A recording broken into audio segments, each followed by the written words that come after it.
Hi, this is a revisit of the EcoSmart 27 Eco model water heater.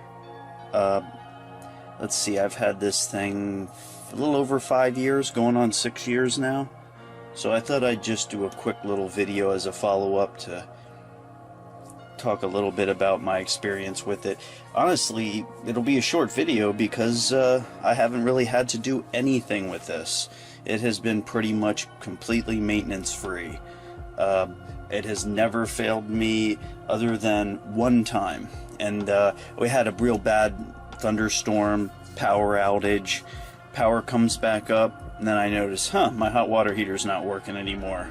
So I was a little worried. I was hoping nothing, and it was fried. I probably should have taken this part. This actually comes off here. First thing I did was, shut the power off to it, open it up. I was kind of hoping that the CPU, the motherboard in it, was not fried. But if you take off this plastic cover plate here, that houses the little LED and the kind of the brains, the little circuit board brains of the unit, when you pop that off, there's a fuse.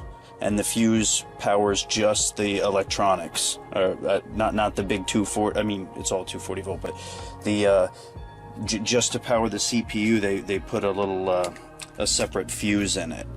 And thankfully, that's all it was. Check the fuse. Fuse was blown. I had to reorder replacement fuses. It required a particular fuse, a fast-acting fuse. I'll link it in the YouTube notes below. The part number I use. Now this was for the Eco 27 kilowatt model, so it might be different for the different sizes, but they actually have them right on Amazon.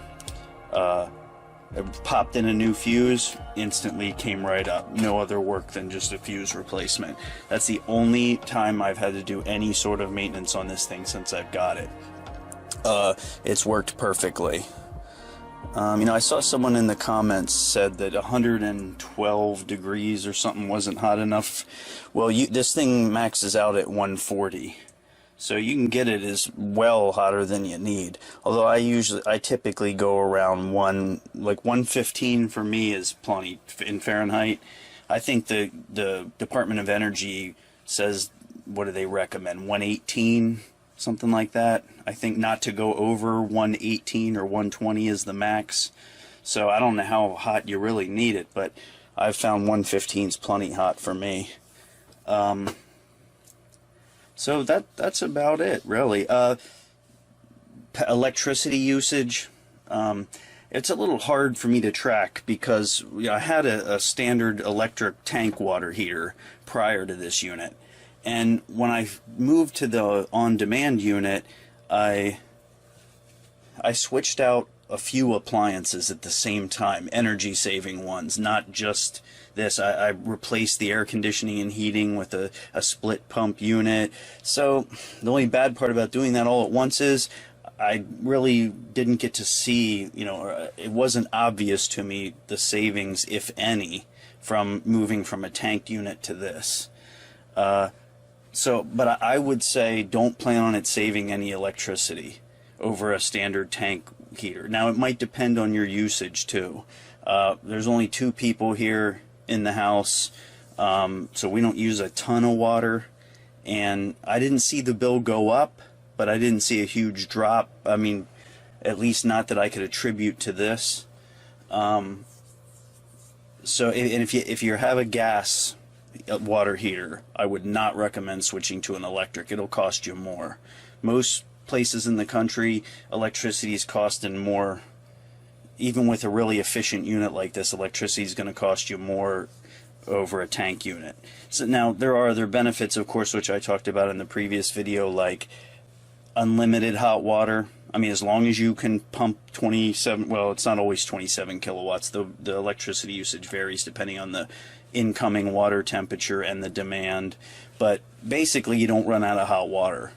As long as you have electricity, you have hot water. It's not like if you have a family of 5 or something and you're running the water tank empty. That's not a concern here, which is nice. And it's easy to get at. Doesn't take up much room. So but I just wanted to talk a little bit about it since I've had it for going on 6 years now and have had no issues. I've noticed some people in the comments have if you don't have good clean water, you can get some scale buildup on the heater units. These are the heater units on top there. They're actually replaceable. You can cut, disconnect the power and they unscrew and pull right out, and you can go to like Home Depot and get replacement heater units for it. But mine have been going strong. I haven't noticed any loss of heat, nothing like that.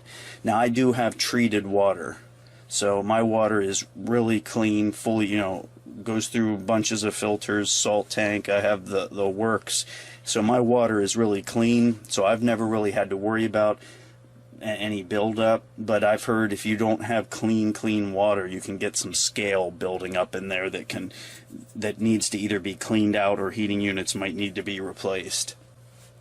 But other than that, yeah, it's been rock solid for me. So I just wanted to comment a little bit about it and hope this has helped.